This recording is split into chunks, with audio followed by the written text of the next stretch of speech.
What's up, Lego Builders? Welcome back to Coconut Brick Studios. When I'm not eating my feelings or wandering around the apartment, I like to read. And I'm currently in the middle of reading a book called The Final Storm, which is a historical fiction account of the American campaign on the island of Okinawa. And from this book, I had the perfect mock challenge idea, but it had nothing to do with what I was reading. It all came from just the cover, which looks like this. As soon as I saw that cover, I thought to myself, I've got to build that scene. But unfortunately, when it comes to World War II Legos, I have about as many as Darth Vader has friends.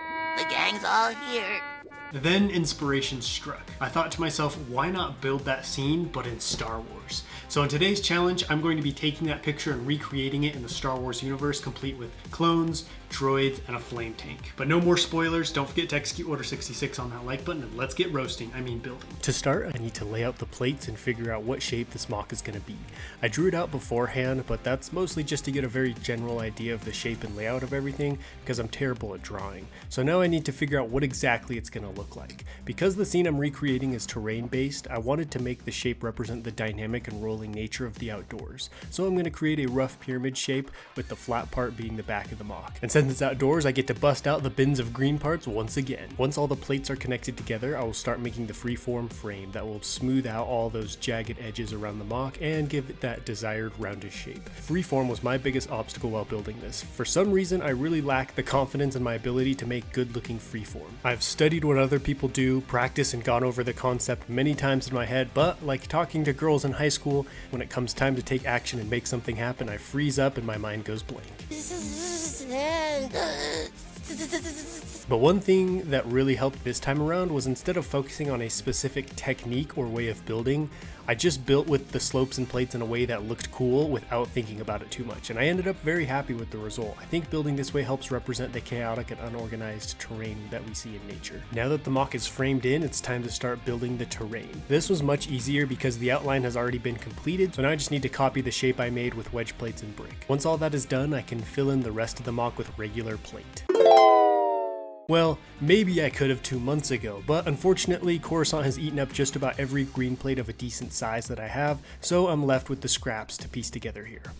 As a result, I had to get creative and start using green brick, so there's going to be a slight depression or valley in the middle of the mock, since the brick I used here is shorter than the surrounding plate. But by the time the mock is finished, you won't even be able to tell, plus it will help the ground look a little bit more uneven and naturey. In the picture I'm referencing, there is a hill towards the rear of the shot, so I can use whatever plate I want for the terrain at the back of the mock because it's going to be covered by the hill. And once I get into that hill construction, I really start to deviate from the reference material because I'm going to build a bunker in it. In the picture, it looks like the tank is shooting flame at a distant enemy position, but I thought to myself, how much cooler would it be if my tank was torching an enemy bunker? Plus, a bunker will help add to the World War II vibe. I'm going to start on either side of the bunker and build a simple hill with brick, and then go back through with plate to make it look less blocky and less like a hobbit hole designed in Minecraft. This was the part I was the most excited for, because I've had a serious urge to build something World War II, so the more Easter eggs that I can cram in, the better. If you're wondering what planet this is, I figured Naboo would look the most similar to the rolling hills and grassy plains we see in the reference photo. So that's right, I duped you into watching me build yet another Naboo mock. You can't keep getting away with it! Building this mock reminded me of the Imperial mock I built last year. In fact, swap out this bunker for a tunnel, add a couple trees, and you've practically got the same thing.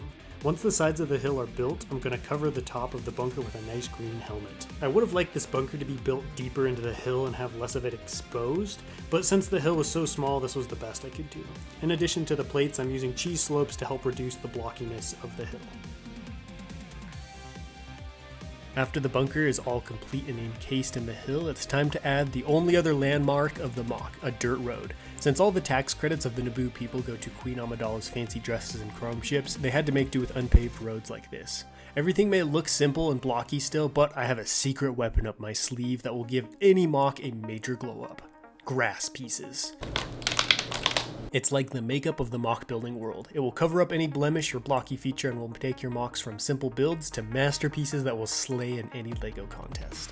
In all seriousness, if you struggle with terrain building, invest in some foliage pieces. They really help take mocks to the next level and will help cover up patches you don't like and add an extra level of detail and realism to the mock. Placing down grass pieces on a hill is so frustrating because the pieces have less room and my thick meaty fingers knock the other grass pieces out of place, making me want to flip the table. Now it's time to give the bunker a mohawk. I'm stacking some grass pieces on top of each other at the center of the roof to make this look more hill-like and rounded.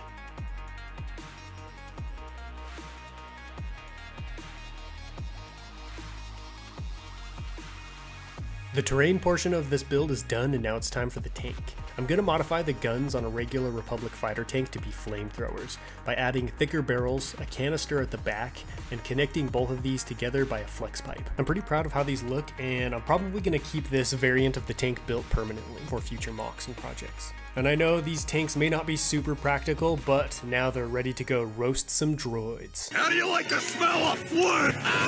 For the actual flames, I'm going to connect a bunch of those Lego flame pieces together and have them shooting into the bunker, with some smaller flames scattered around on the ground since flamethrowers can be a little messy. All the building is done, and the only thing left to do is add the minifigs, which are going to be clones of the 41st Elite Corps, since that's the closest looking trooper I have to the soldiers in the picture.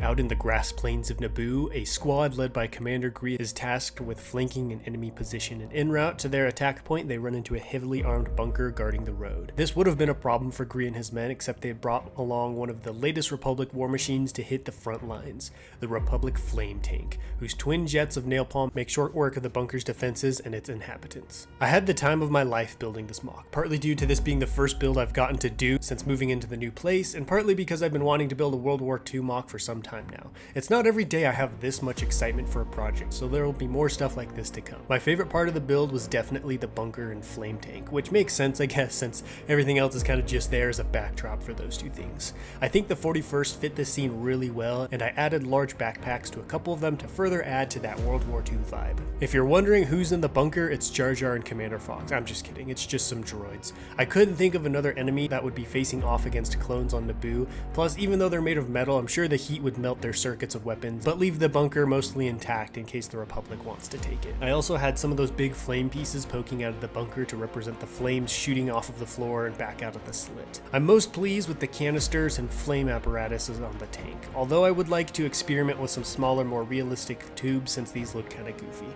I really wish I could keep this mock built, but unfortunately all the gray plates you saw at the beginning are needed for Coruscant, so this guy won't make it to the display shelves. In regards to recreating this scene in Star Wars, I think this mock is less of a recreation and more of an inspiration from that picture, which is fine. I think the changes I made are more interesting and added to the overall story, plus now it's more unique to me. So I'll call this a victory, and building World War II with Star Wars stuff is a lot of fun. Maybe I'll even have to try Normandy next. Who would have thought just going to the library for a book would spark an entire mock challenge? But I'm really glad I had this opportunity because I feel like it opened the door to new types of videos and challenges for me. I'm a big lover of World War II history, and I've been building stuff from it since I was a kid. I've focused pretty much solely on Star Wars builds since starting YouTube to help establish the channel and a name for myself in the community, but now I think I can finally return to other topics and themes that I'm interested in. And this is the perfect way to start doing that. If you have a scene or battle from World War II that you would like to see me recreate in Star Wars, let me know down below in the comments, as well as what you thought about this mock, and I will catch you in the next one, but until then, happy building.